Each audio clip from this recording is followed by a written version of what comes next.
یوں بنی کہ الحمدللہ سفر کی آج کل جو آسانیاں ہیں اور جس آسانی سے لوگ سفر کر کے حج کے لیے یا جس آسانی اور سہولت سے سفر کر کے لوگ عمرے کے لیے جاتے ہیں، لیکن افسوس جب لوگ جاتے تو ہے لیکن نہ جس گھر کی زیارت کے لیے جا رہے ہیں اس کا کوئی علم حاصل کرتے ہیں، نہ وہ عمل جو عمرہ جسے کہا جاتا ہے یا جسے حج کہا جاتا ہے اس کی کوئی مخصوص تیاریاں ہوتی ہیں، بلکہ جو کچھ ہوتا ہے وہ یہ ہے کہ سراسری چلتے چلتے کسی سے یہ پوچھ لیا کہ اس کا کیا ہے، اس کا کیا ہے، وہاں جا رہا ہوں تو فلاں کروں یا نہ کروں، اور نہ کوئی تحقیق، نہ کوئی اس کے تعلق سے تعلیم، نہ کوئی چیز کی پڑھائی، بس جو کچھ سمجھ میں آیا، جو کچھ لوگوں سے سنتے رہے، جو کچھ لوگ وہاں جانے کے بعد کریں گے تو ہم بھی وہ کر لیں گے۔ ظاہر سی بات ہے اکثریت غلط تھوڑی کریں گی، سب لوگ غلط تھوڑی ہو سکتے ہیں، اور بس ایک اس طریقے پہ جو ہے ایک عمرے کے لیے انسان جا رہا ہے یا حج کے لیے جا رہا ہے، تو جن مقامات پر جا رہا ہے نہ اس کو اس کی فضیلت معلوم ہے، نہ جن مقامات پر جا رہا ہے ان کا کیا اس میں حصہ ہے وہ پتہ ہے، نہ جن ارکان کو ادا کر رہا ہے اسے پتہ ہے یہ ارکان ہیں یا یہ سنتیں ہیں یا بس یوں ہی بس سب کر رہے ہیں تو میں کرا چلا جا رہا ہوں۔ مطلب یہ ہے کہ وہ ہزاروں روپے خرچ کر رہا ہے، سفر کی سہولتیں ہونے کی وجہ سے اس کا فائدہ اٹھا رہا ہے، لیکن اس کے باوجود بھی اسے یہ نہیں پتہ کہ جس کام کے لیے جا رہا ہوں وہ کام ہوا یا نہ ہوا، اور جا کے آنے کے بعد بھی وہ اتنا ہی شک میں ہوتا ہے جتنا جانے سے پہلے وہ شک میں ہوتا اپنی عبادت کے تعلق سے۔ عمرہ تو کر آ گیا کہ انسان جو بھی اس کو قیمت لگی 30 40 50 ہزار، یہ حج تو کر کے آ گیا جو بھی قیمت لگی 1,00,000 1.5 لاکھ 2 لاکھ 2.5 لاکھ 3 لاکھ، لیکن اس کو پتہ نہیں جو اس نے کام کر کے آیا وہ برابر یا درست ہوا یا نہ ہوا، اور آنے کے بعد بھی مکمل طور سے اتنا ہی شک میں رہتا جتنا جانے سے پہلے وہ شک میں رہتا کہ میرا یہ کام ہوگا یا نہیں ہوگا۔ تو گویا ایک عبادت کو مکمل طور سے ہم نے شک میں ڈال دیا۔ اور جہاں تک مدینے کا معاملہ ہے، مسجد نبوی کا معاملہ ہے، یاد رکھیے سب سے پہلی چیز تو یہ کہ نہ تو یہ حج کا کوئی رکن یا کوئی حصہ ہے کہ اس میں جانا پڑے گا آپ کو، نہ ہی یہ عمرے کا کوئی رکن ہے یا کوئی حصہ ہے کہ جو اس میں جانا پڑیں گے۔ وضاحت میں اس لیے کر رہا ہوں کہ بہت سے لوگ حج کو جانے کا اگر موقع مل بھی جائے اور سہولت ایسی ملے کہ 2 سے 3 دن سے زیادہ سفر کی اجازت نہ ملے، چاہے انسان بین الملک خلیج میں کہیں رہتا ہو، خود سعودی عرب یا اس کے اطراف کے علاقوں میں، یا جو ہندوستان سے اس کو ایسی سہولت کمپنی سے مل رہی کہ 2 سے 3 دن یا 4 دن یا 5 دن سے زیادہ چھٹی نہیں ملتی، تو وہ یہ سمجھتا ہے کہ اب چونکہ مسجد نبوی جانا ہی نہیں ہوگا تو پھر حج کا کیا فائدہ کر کے، تو حج کیوں کروں، سمجھ رہا بات۔ یا پھر عمرے کے اندر اگر اسے سہولت نہ ملے تو وہ سوچتا ہے کیوں کروں پھر عمرہ میں، اس لیے کہ فلاں جگہ جانے کو تو مجھے موقع نہیں مل رہا ہے۔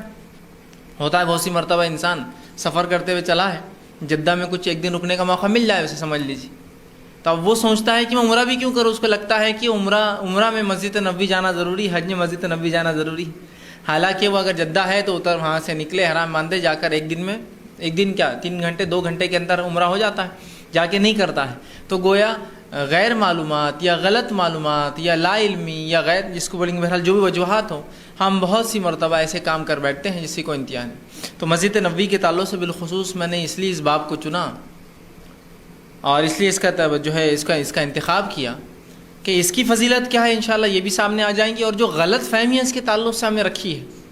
تو وہ انشاءاللہ ازالہ ہو جائیں گے، اور ایسی غلط فہمیاں جس کی کوئی انتہا نہیں۔ اور جب یہ غلط باتیں یا وہ روایتیں جو سند کے اعتبار سے ضعیف یا موضوع ہے،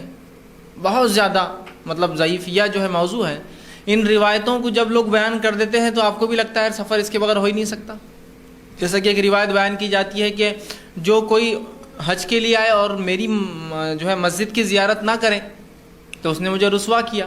تو آدمی کہتا ہے اب دیکھو میں اگر وہاں جاؤں گا اور مسجد نبوی نہ گیا تو آپ صلی اللہ علیہ وسلم رسوا ہو جائیں گے۔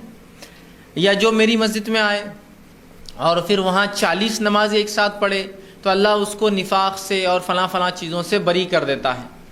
تو جب یہ بات سن لیتے تو ہم چاہتے ہیں کہ بھائی 8 دن کم از کم رکنا ہو، اس لیے کہ 40 نمازیں ہونا چاہیے۔ یاد رکھیے مسجد نبوی کی فضیلت نہیں ہے۔ اسی طرح یہ بھی جو ہے ضعیف روایت ہے کہ لوگ بیان کرتے ہیں کہ مسجد نبوی میں جو نماز پڑھی جاتی ہے اس کا ثواب 50,000 نمازوں کے برابر ہے، یہ بھی ضعیف روایت ہے، یاد رکھیے۔ اس کی فضیلت ہے لیکن یہ نہیں ہے 50,000 والی،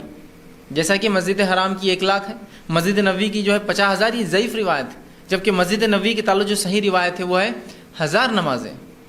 1000 نمازوں کے برابر ہے، مطلب جو عام مسجدوں میں پڑھی جائے۔ مسجد حرام کے اندر 1,00,000 نمازیں اور مسجد اقصیٰ کے اندر 500، سمجھ رہے ہیں بات کو۔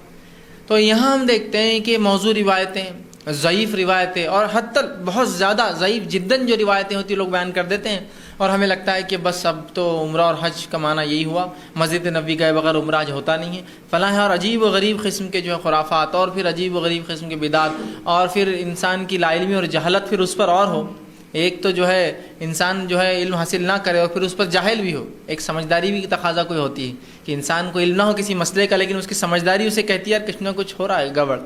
تو ایک تو انسان پہلے سے جو ہے جاہل ہو اور اس پر سمجھداری نہ ہو، علم نہ ہو، تو پھر کیا ہوتا ہے، دوبالا ہو جاتا ہے، اور ایسی ایسی حرکتیں، ایسے ایسے کام، ایسی ایسی باتیں، ایسے ایسے کام، مطلب عجیب و غریب حرکتیں جس کو نہ اللہ کی کتاب نے حکم دیا، نہ نبی اکرم صلی اللہ علیہ وسلم کی سنت نے حکم دیا، اور حالانکہ اللہ نے اتنا مال دیا کہ وہ عمرہ جا رہا ہے، حج جا رہا ہے، اور اسے اس بنیادی چیز کا اگر پتہ نہ ہو، جس کے لیے اگر وہ کتاب و سنت کے مطابق لکھی گئی کتابوں کا مطالعہ کریں، تو میں سمجھتا ہوں 50 60 100 روپے کی کتابیں آتی، وہ مشکل حج عمرے کے مسائل، چاہے اقبال کیلانی صاحب کی لیجیے، یا علامہ ناصر الالبانی کی لیجیے، یا شیخ بن باز کی لیجیے،